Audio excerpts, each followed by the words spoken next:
Border security force में जिसके पिता सर्विस करते हो, जो इस देश की सुरक्षा करते हो, आज उसके बेटे को सिर्फ और सिर्फ इसलिए मारा गया कि वो कहीं बांग्लादेशी तो नहीं है, कोई मियां तो नहीं है।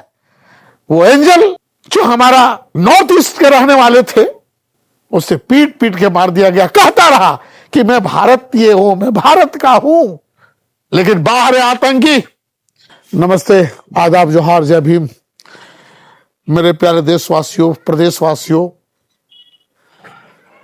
एक इंसानियत के नाते मैं राष्ट्रीय मानव अधिकार ट्रस्ट के प्रदेश अध्यक्ष होने के नाते देश की जो बिगड़ी हुई व्यवस्था है और विदेशों में इस देश के नागरिकों के साथ जो हालात उत्पन्न हुआ है, मैं उससे काफी दुखी हूं, मैं काफी आहत हूं।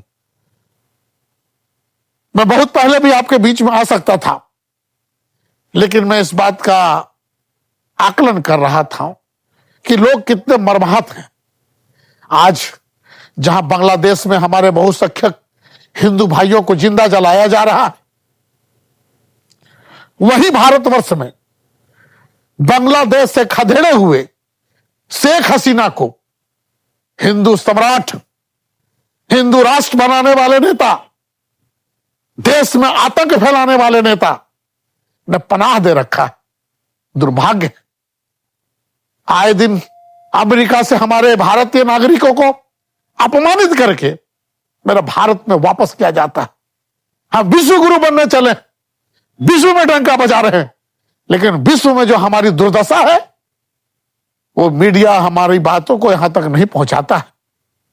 अभी आप देखे होंगे, अगर इस प्रकार का घटना, अगर किसी मुस्लिम जो आरएसएस का ही टट्टू है, जो कुछ दोगले किस्म के मुस्लिम जो बिक जाते हैं आरएसएस के हाथों में और गलत काम करके पूरे देश के मुसलमानों को शर्मसार करते हैं, अगर यह घटना जिस तरह बॉर्डर सिक्योरिटी फोर्स में जिसके पिता सर्विस करते हो, जो इस देश की सुरक्षा करते हो, आज उसके बेटे को सिर्फ और सिर्फ इसलिए मारा गया कि वो कहीं बांग्लादेशी तो नहीं है, कोई मियां तो नहीं है। वो एंजल जो हमारा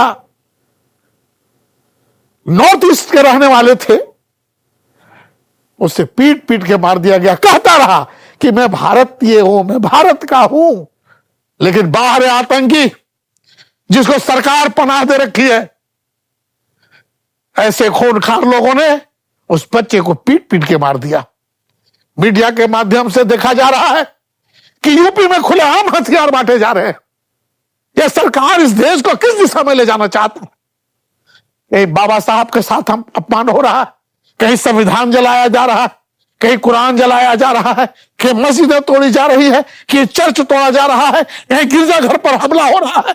यह कौन आतंकी है? कौन इसको पनाह दे रखा है? यह भारतवर्ष को और गृह मंत्री को जवाब देना होगा। यह जन जन की आवाज है। इसीलिए मैं पुनः हाथ जोड़कर अपने प्यारे प्रधानमंत्री और गृह मंत्री से अपील करना चाहता हूं, जो ऐसी तंजीमें हैं, जो इस देश में आतंक फैलाना चाहता है, जो इंसानियत की हत्या करता है, ऐसे तंजीमों पर सख्त कार्रवाई करें। मैं तो धन्यवाद देना चाहता हूं इस्लामिक कंट्री में, जहां गुनाह होते ही लोगों का सर कलम कर लिया जाता है, रेपिस्टों को सड़कों पे मार दिया जाता है, चोरों के हाथ काट ली जाती है, जना करने वाले को हत्या कर दिया जाता है, हत्या के बदले हत्या होता है। किस व्यवस्था को डेवलप कर रहे हैं? हथियार आप बांट रहे हैं, सड़कों पे आप लोगों के मॉब लिंचिंग कर रहे हैं। यहां इंसान की हत्या होती, किसी धर्म और किसी जाति की हत्या नहीं होती है।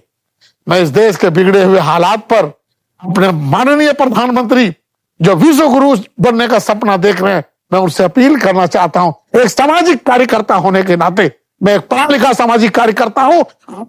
यह अलग बात है कि मैं आज पद पर नहीं हूं, लेकिन जो पद मेरे पास है वो आपको नसीहत देने के लिए बहुत है।